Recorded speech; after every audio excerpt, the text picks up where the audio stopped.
Kraken Home Ice is sponsored by Primera Blue Cross, always in your corner. It's the second of 3 meetings this season. The Seattle Kraken, the Minnesota Wild. Kakko, 6 out, 6 with a shot. He scores! It's the big cat from downtown. Bjorkstrand, Wright. He scores! Shane Wright with a beautiful catch and release. With a shot blocked, the rebound, they score! It's Monty time! Brandon Montour! Third and final meeting this season between the Seattle Kraken and the Nashville Predators. Blocked in front, the rebound, they score! Adam Larson, 32 seconds in. Chance they score, Mikey Eyssimont out in front. Mikey Eyssimont with his first goal as a Kraken. The Kraken and the Philadelphia Flyers. Harry's out in front, stuff it in, score! Matty Beniers! A 4-on-4 goal for Matty Beniers. That shot stopped by Grubauer. A takeaway by Stevenson. Shorthanded breakaway. Score! Shorthanded goal for Seattle.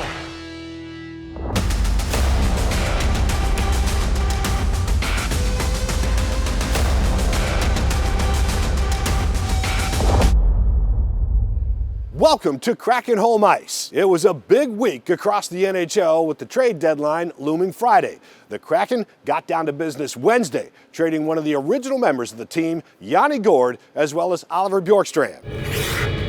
In tonight's episode, we'll get into more of the wheelings and dealings. Plus, Shane Wright talks to us about how his confidence has grown this season. And head coach Dan Bylsma tells us about his involvement in the trade process. On Monday, goaltender Philip Grubauer made his return to Seattle. It was his first practice back with the team since being reassigned to Coachella Valley. Seattle waived him January 29th, the day after he gave up 5 goals in a loss to the Ducks. At Coachella Valley, Gruby allowed 2.87 goals per game. I played 7 games down there in a pretty short amount of time, so it was really good to get into one, and I think they threw every possible scenario at me, 2-on-1s, power play, so it's good, and whenever they need me up here, I'm ready to go. Yanni Gourde was back in a Kraken uniform this week after missing 2 months because of injury, but it was his last time playing with the team. He was traded after his first game back against the Wild. The Kraken got off to a rough start in that one. They trailed 4-1 midway through the second period. That's when Shane Wright ripped a shot into the net to cut the lead to 4-2. Then, in the final seconds of the period, Brandon Montour scored to pull the Kraken within 4-3. They came close to tying it up in the third. Jared McCann's shot goes through goalie Philip Gustafsson, but the puck slides wide. The Kraken miss on their chances and lose 4-3. The Kraken opened their road trip Thursday night in Nashville and scored just 32 seconds into the game. Adam Larson with a backhander to make it 1-0. Unfortunately, Nashville countered with 4 straight goals. Unlucky here, Shane Wright knocks it past Joey Decord. Wright trying to defend, but you can see the puck go in off his stick. Jared McCann helped cut the lead to 4-2. He rifles one home on a power play in the third, but the Kraken come up short, losing 5-3. The Kraken played in Philadelphia Saturday. Philip Grubauer, in his first start since a call-up from Coachella, makes a couple of big saves in the second period on his way to 23 saves in the game.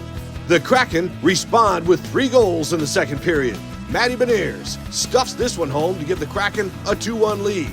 Less than a minute later, Chandler Stevenson steals the puck and scores a shorthanded goal. The Kraken go on to beat the Flyers 4-1. Friday was the highly anticipated NHL trade deadline, which featured the Kraken trading an original member in Yanni Gourde. The Kraken got started early on Wednesday, sending Yanni Gourde and Oliver Bjorkstrand to Tampa Bay for a 2025 second-round pick and 2 top 10 protected picks in 2026 and 27. They didn't waste any time scoring the game winner in their Lightning debut.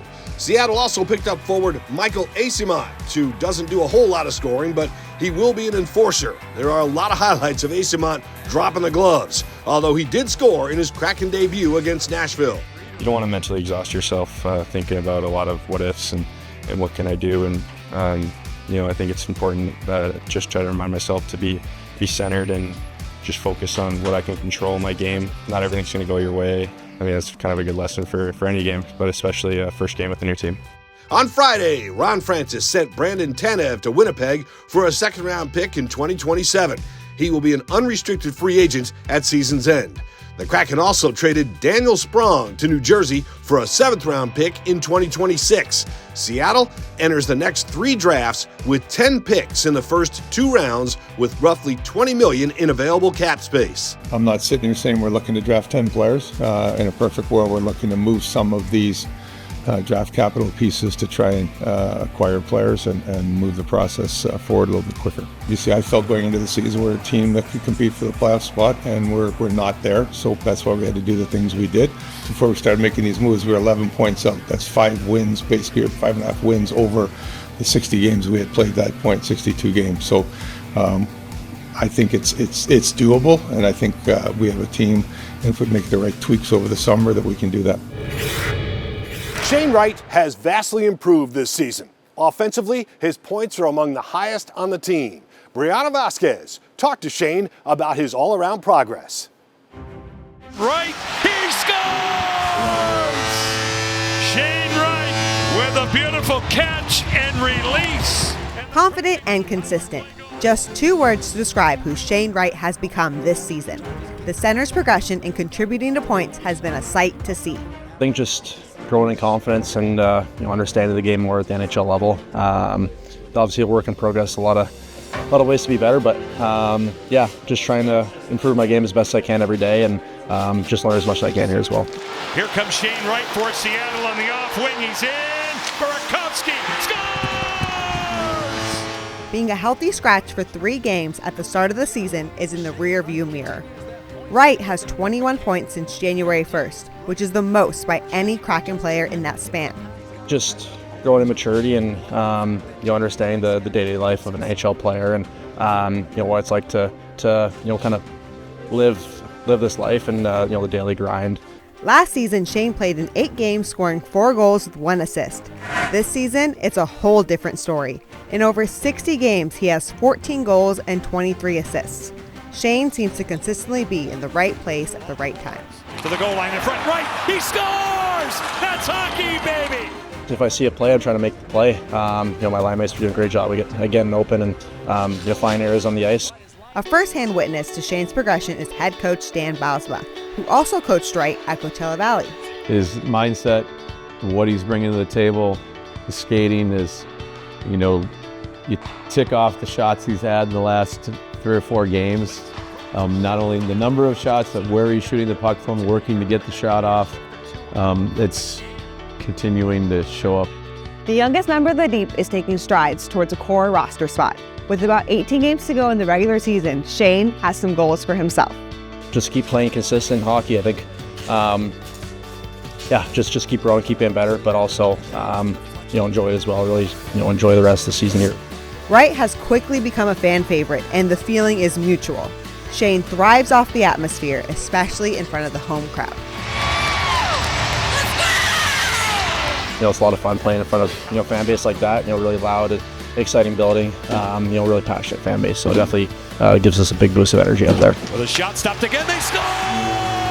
Shane Wright on the rebound.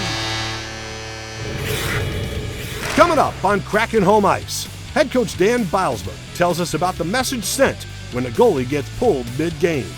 And with all the trade talk, how much input does the head coach get in changing personnel? Also, Jaden Schwartz shares the impact his family has had on his hockey career.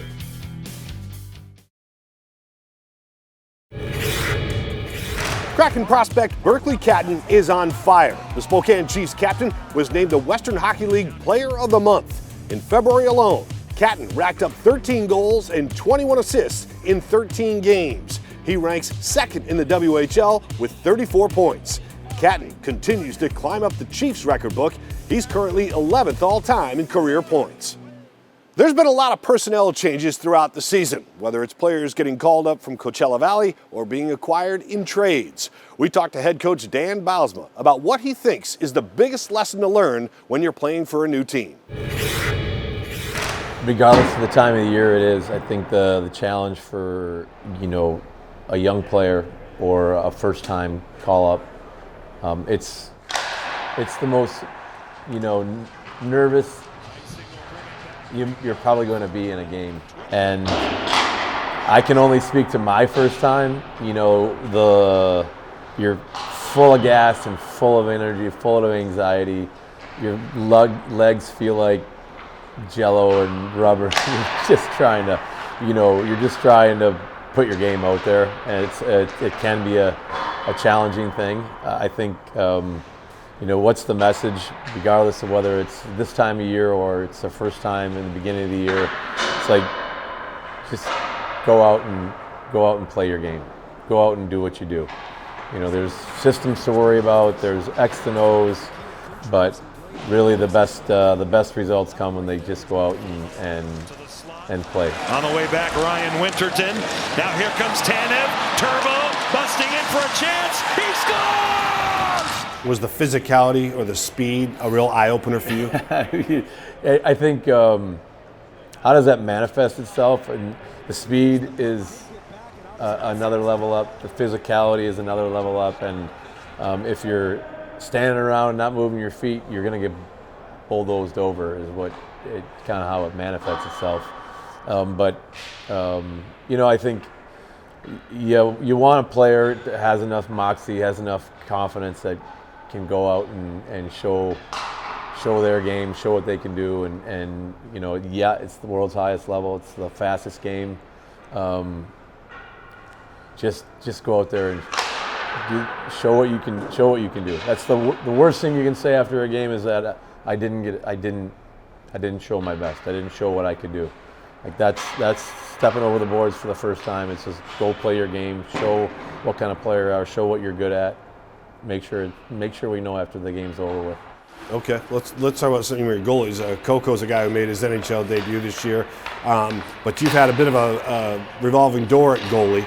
And I want to ask you about Joey Daccord, because we saw a rarity from him this year where you pulled him after a period and a half, giving up 5 goals. As a head coach, you're watching the action. Can you sense it's not your goalie's night? And then how difficult is it, the decision to just pull it? I think there's really 2 aspects of pulling the goalie and when you're going to pull the goalie. And I think, I think goalies will talk about playing well even when they're not feeling great, or they're not feeling their best in net. That's add consistency to your game. You have to be able to play a good game when you're not feeling at your absolute best, or you're not as sharp as you normally are. But sometimes there might be an instance or a situation where the goalie's not on, and that weighs into the factor to pull you. But more often than not, it's a message to the team that they're off. And they think about pulling Joey in St. Louis and pulling Gruby in Detroit. That's a message to the team that we're off. And more times than not, we do see the team respond at some level. So how about as far as your say, when the trade deadline is come and gone, how much does the GM, Ron Francis, rely on coaching, head coach, and the coaching staff for some input on some of the players leading up to that moment? I think it's a conversation that happens all year long. It's highlighted at the trade deadline, but the conversation with Ron and his team and myself is happening all the time, given the players' situation, their contract situation, where they're at, how they're playing. And the conversation's highlighted, I think, come the deadline time of year, but it's one that's going on year round. And Ron's ultimately making the roster spots and the players, and they've got input from a lot of places, me included. There's more to come on Kraken Home Ice. We're hearing from Jaden Schwartz on playing to his best potential and about the standard he sets as a leader in the locker room. And it's all things music in this week's shootout. The players share their favorite music artists. That's next.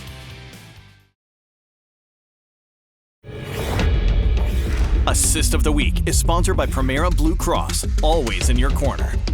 The Kraken on a delayed whistle will bring it along. Kakko, 6 out, 6 with a shot. He scores! The assist of the week goes to Kaapo Kakko. On Tuesday night against the Wild, Kakko notched 2 assists. His first one set up Adam Larsson for a beautiful shot. In the second period, he delivered again, helping Shane Wright score on a power play. From being drafted 14th overall to hoisting the Stanley Cup in St. Louis, veteran center Jaden Schwartz has found a home in Seattle as a leader with the Kraken. Piper Shaw has Jaden's story that begins in small-town Saskatchewan. Hockey has always been a way of life for Jaden Schwartz. He scored! Schwartz! His first NHL goals! He'll remember this forever! He first learned what it meant to be a great teammate from playing alongside his older brother and sister, Rylan and Mandy, honing their skills on the frozen ponds and rinks in small-town Saskatchewan. I think one thing that my dad always said was, if you're not going to do something to your best potential, then why are you doing it? And that's something that stuck with me, whether it was school or hockey or just cutting the grass or just doing little things. He's like, why not do it to your best potential? And that's something that I kind of always remembered and kind of took with me. And his father's wisdom proved valuable. As Schwartz pursued his passion and his potential, he was eventually drafted 14th overall by the St. Louis Blues in 2008, and after playing junior hockey, decided to follow in his brother's footsteps and play Division I college hockey at Colorado College. Jaden continued to embrace the wisdom of his elder teammates once in the National Hockey League. As a young guy, I really looked up to the older guys and learned a lot. I had a lot of good veterans around me and respected them a lot, and it really helped my career and helped the team. For the first time in their history, the St. Louis Blues are the Stanley Cup champions! And that team-first mentality led Schwartz to the biggest moment of his career, hoisting the Stanley Cup in 2019. A vital piece of that championship win, while Schwartzy soaked in the glory, he also absorbed another lesson in leadership. When I came into St. Louis, there was only a couple young guys. We had a pretty veteran team, so there was a lot of guys I looked up to. A couple. Alex Steen was a big one. Paul Stastny was a big leader for me, and Alex Pietrangelo was in Vegas. Took me in as a young guy, and I lived with him for a year. Which was really, really nice. Now with a letter on his sweater and a more veteran voice, Jaden often finds himself guiding his younger teammates through the ups and downs of an NHL season. Being a little bit older guy and having some experience, throughout the regular season and the playoffs, and the ups and downs of a schedule, the grind of mentally staying sharp, and I love taking that role with these guys, and it's something that I'm enjoying. And his growth as a leader has not gone unnoticed by his teammates, including Vince Dunn, who also came to the Kraken from the Blues. Yeah, I played with him ever since my very first game in the NHL, so I learned a lot from him. He's been a great mentor for me, and a great mentor for all the guys coming into the league on our team here. So just a great person overall, someone that leads by example every single day, not necessarily being the loudest in the room at all times, but always saying the right things and playing the game honestly. So I think just so many guys can take after him and learn from him. Well, it's just a fun part about being part of a team. Having different personalities on the team, and seeing everybody gel, and obviously coming to the rink when you got a fun group of guys and we're close, it goes a long way, and that carries over to how you play on the ice. Away from the rink, Schwartz is known for keeping things light, cracking jokes, and hosting some holidays for his teammates. 28 seconds in, right on the mark.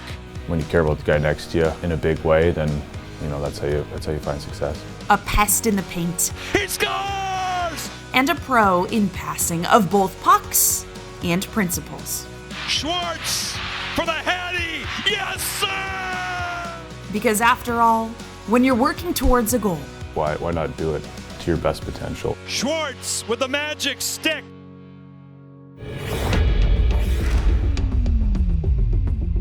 Last week, we heard from Brandon Montour on his top locker room music picks. In this week's shootout, Monty and his teammates share their favorite music artists.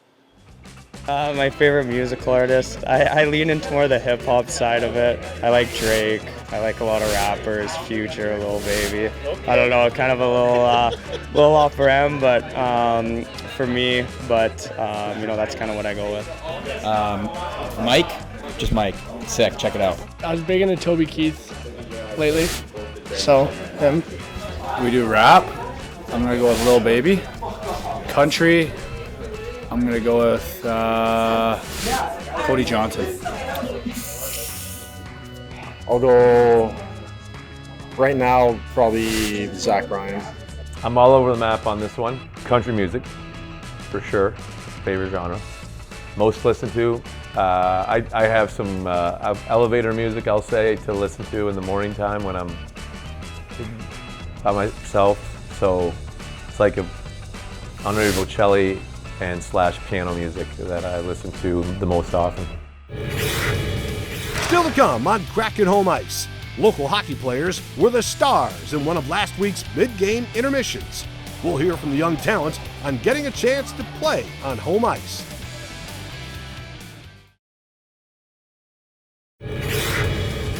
Floor hockey is a very important sport at Maplewood Heights Elementary School in Renton. For the past 4 years, the school has offered students a free after-school floor hockey league, supported by the Seattle Kraken and One Roof Foundation. This year, its Little Kraken Floor Hockey League Championship was at another level. It included spectator seating, an anthem singer, a simulated Zamboni machine, and a scoreboard fan cam. There's even a replica Stanley Cup that goes to the champions. Each game brings with it its own excitement because some teams are ranked higher, some teams know that that's the team that's never lost and we're the underdog. So the families are actually the ones that bring the energy, because when a goal is scored and they're screaming, the kids get more excited. They're gonna learn a lot from this. Communication, teamwork, just everything that you could think of is probably in this program. Last Saturday was a big night for a group of Seattle Junior Kraken players. They got to participate in a shootout during the first intermission of the Canucks game. The players suited up and waited in the tunnel for their time to shine. Once their goalie was set, players took their turn at taking shots in front of the home crowd. It means a lot to these hockey players to get to skate on the same ice as some of their idols. Being in the same net as Joey, 10 out of 10. Just having fun, getting out there, skating, shooting. It's just fun. The Seattle Junior Hockey Association has participated in many intermissions at Kraken games to give kids a chance to showcase their skills to Kraken fans. This is part of the Kraken's Youth Hockey Initiative.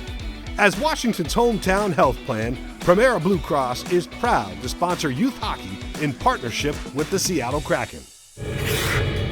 There's lots coming up at Climate Pledge Arena over the next week.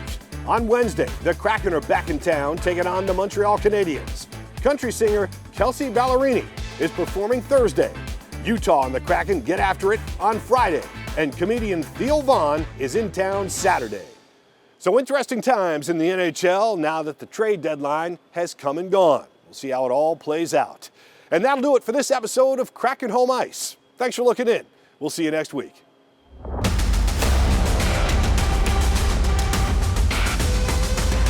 Kraken Home Ice is sponsored by Premera Blue Cross.